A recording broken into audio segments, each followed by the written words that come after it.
Hello everyone and welcome to this episode of Ignition Time.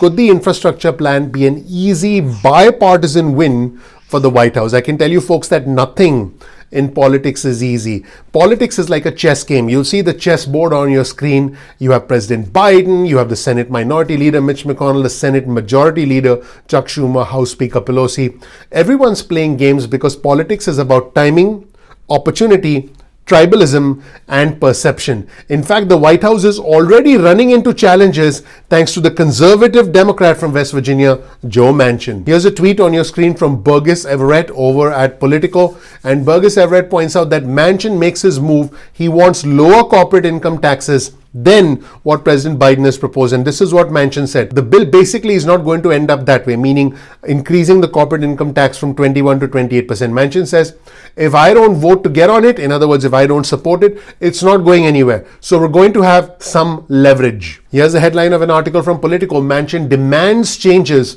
to Biden's new spending plan. It's just the latest power move from the senator who has become the Democrats' squeakiest wheel in the early days of the Biden presidency. Here's another related headline, this time from Bloomberg. Manchin balks at Biden's corporate tax increase and he favors a 25% tax rate instead of 28%. Folks, the way this is shaping up, I believe that it's quite likely that the conservative senator from West Virginia, Joe Manchin, does get his way, just like he got his way with the unemployment benefits extension during the American Rescue Plan passage. I believe the American Jobs Plan is going to see an amendment thanks to Joe Manchin. And someone else who's not very happy with the infrastructure plan is the Senate Minority Leader Mitch McConnell. He said this: if that's the package, a bunch of more borrowed money plus undoing the tax relief that drove our economy to a 50-year high, I can't imagine that's going to be very appealing to many Republicans.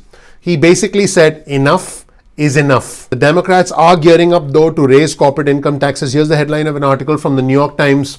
Democrats prepare plan to raise taxes on multinational corporations. The proposal from multiple Democrats could be a blueprint for financing a part of President Biden's infrastructure plan. And here's some new reporting from Stephen Portnoy with CBS News Radio, and he's giving us an update on where Senator Joe Manchin is right now. And Senator Joe Manchin said as the bill exists today, it needs to be changed. Manchin did agree, and here's another tweet on your screen from Portnoy. Manchin said more revenue needs to be collected from high income earners, but the corporate tax rate should stay at 25%. He says he will not support raising the corporate tax rate to 28%. Folks, one person has the ability to change the Biden agenda. And here's another quote from Manchin. It's not just me. There's 6 or 7 other Democrats who feel very strongly about this. We have to be competitive and we're not going to throw caution to the wind. And speaking of throwing caution to the wind, here's the headline of an article on your screen from Axios. McConnell condemns corporate backlash to the Georgia voting law. The Senate Minority Leader Mitch McConnell is very unhappy. In fact, let's show you the statement from Mitch McConnell on your screen right now. This is from his official website. Let's show you the entire statement. The things that jumped out at me from the statement are as follows.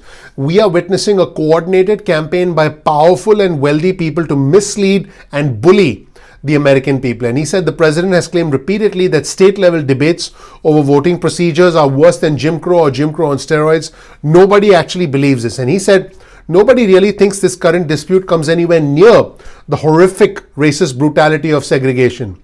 But there's an old cynical saying that history is just a set of lies agreed upon. In fact, the Senate Minority Leader Mitch McConnell believes that businesses are acting like woke parallel government. Yep, here's the headline of an article on your screen from Politico. Big business acting like woke parallel government, and this is the latest sign of essentially a fracture in the relationship between the Republican Party and big businesses. Folks, the entire framework of the relationship between the Republican Party and big business is actually deteriorating in front of our eyes. And as all of this is happening, the Republicans are bracing for a showdown with the president over the infrastructure bill. Here's the headline of an article from CNN. Republicans mobilize for showdown that will define the Biden presidency. We'll give you a link to the article in the description section below.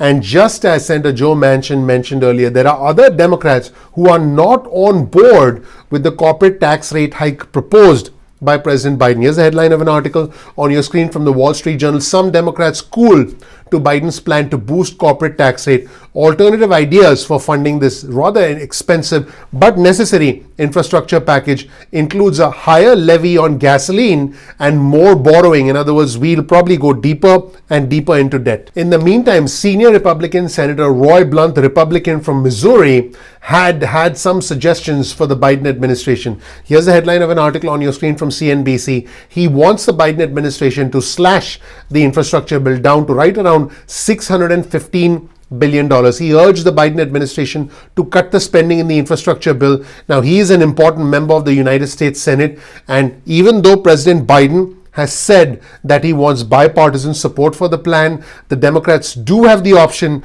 to get the American Jobs Plan, the infrastructure bill, done through reconciliation, again, like they did the American Rescue Plan. Here's a quote from Roy Blunt, and we're about to hear from him. He said, "I think there's an easy win here for the White House if they would take that win, which is make this infrastructure package, which is about 30%. Even if you stretch the definition of infrastructure, it's about 30% of the $2.25 trillion we're talking about spending." Basically, what he's saying is Democrats are playing fast and loose with the definition of infrastructure spending, and they need to cut down all the spending and bring it down to 30% of $2.25 trillion, which is right in the range of $615 billion.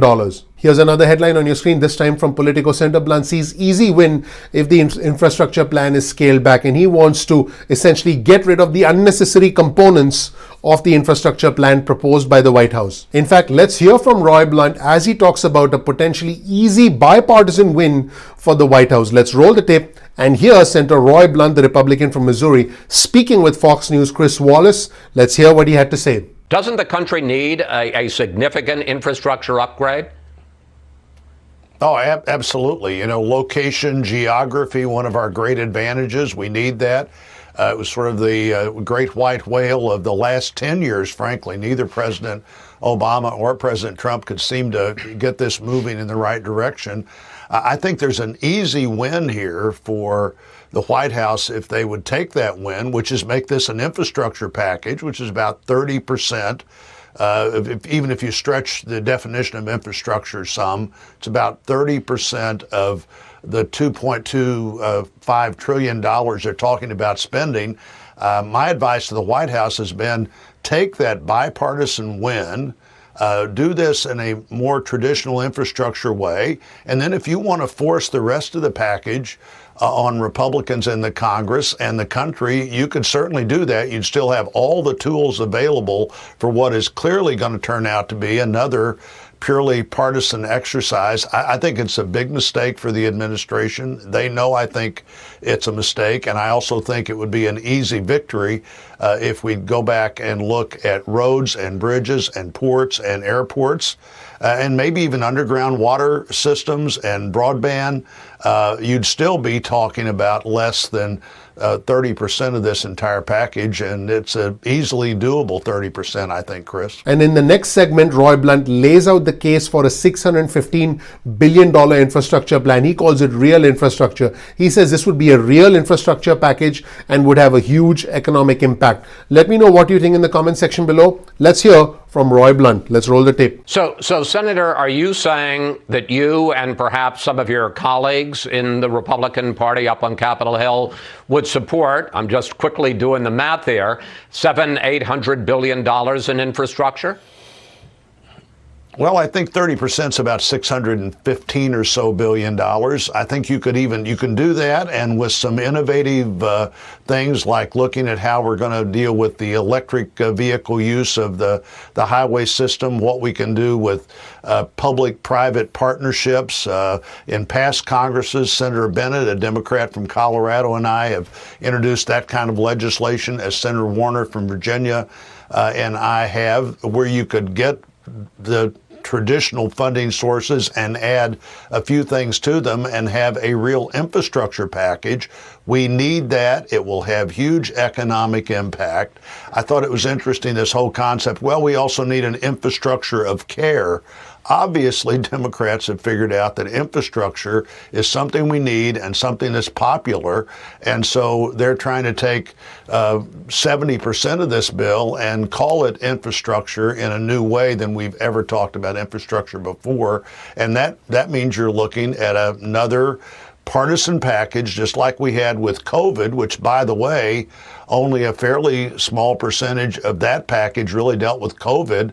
It was income to states, it was lots of things, but not what the much needed title of the bill said they wanted to do. In my opinion, the best outcomes happen when both the Republicans and the Democrats work together, and we as a country get the best ideas from both sides. In the next segment, Roy Blunt talks about exploring bipartisan ideas on how the infrastructure package should finally shape up and how it should be paid for. Let's roll the tape and hear from the senator from Missouri. Well, okay, so let's say it's $700 billion. One of the questions they're asking at the White House, because Republicans have come out against raising the corporate tax rate, how would you pay for it? Mm-hmm. Well, I think I just answered that. You know, we've traditionally played for infrastructure and some kind of reasonable user structure. Everybody's very familiar with the gasoline tax. As we have more electric vehicles, we're going to have to figure out some way that those electric vehicles pay their fair share. We may even have to figure out a different way that driverless vehicles pay for the increased kind of monitoring that needs to happen with the highway system itself you have with that. And then you can look again at private-public partnerships, at some version of an infrastructure bank where you take a federal investment and leverage it pretty dynamically. All of those things are possible, plus the basis you have in the current gas tax structure that produces $300 or so billion in that time period. And I think it's very doable. Whatever it would be a true bipartisan discussion, as opposed to asking every Republican in the Senate who was there in 2017 to change their mind on a tax package that, frankly, I think had a lot to do with that 3.5% unemployment rate we had a year ago when COVID started. But let me push back on what I think would be the White House argument. They would say, look, we're talking about raising the corporate tax rate from 21% to 28%. When President Trump came in, it was 35%. So it's still a tax cut from where it was in 2017. And instead, Senator Blunt and the Republicans are saying, instead of raising taxes for big corporations, well, let's tell the average person, the working class person, you're going to have to pay more for taxes. If you drive more on the road, you're going to have to pay more in a mileage fee, or you're going to have to pay more in tolls. They're going to say they're protecting the fat cats and putting it on the backs of the working class. Well, I think people have always accepted the user tax concept of the transportation system. And on the tax bill itself, the proof we're in the numbers. We saw the economy growing in a dynamic and dramatic way. We saw businesses thinking about how they could restructure themselves back into American corporations with a more strong basis in this country and the supply chain. All those things were happening. We had a 3.5% unemployment rate as we were a couple of years into that tax package. And remember, the corporate rate we did just got us in the mid-level of the corporate rate for the countries around the world. If we went back to 28%, we'd be, I think, number 2 in the world in corporate taxes.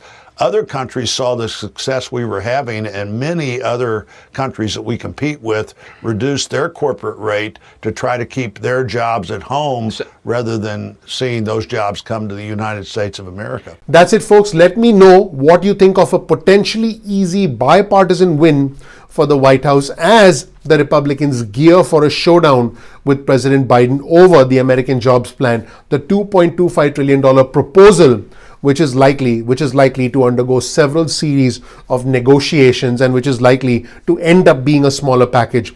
Let me know what you think in the comment section below. Thank you so much for watching. Please click the like button. Please subscribe. Please enable notifications. I would really appreciate that. Thank you so much. I'm looking forward to seeing you in the next episode of Ignition Time. Take care. Bye.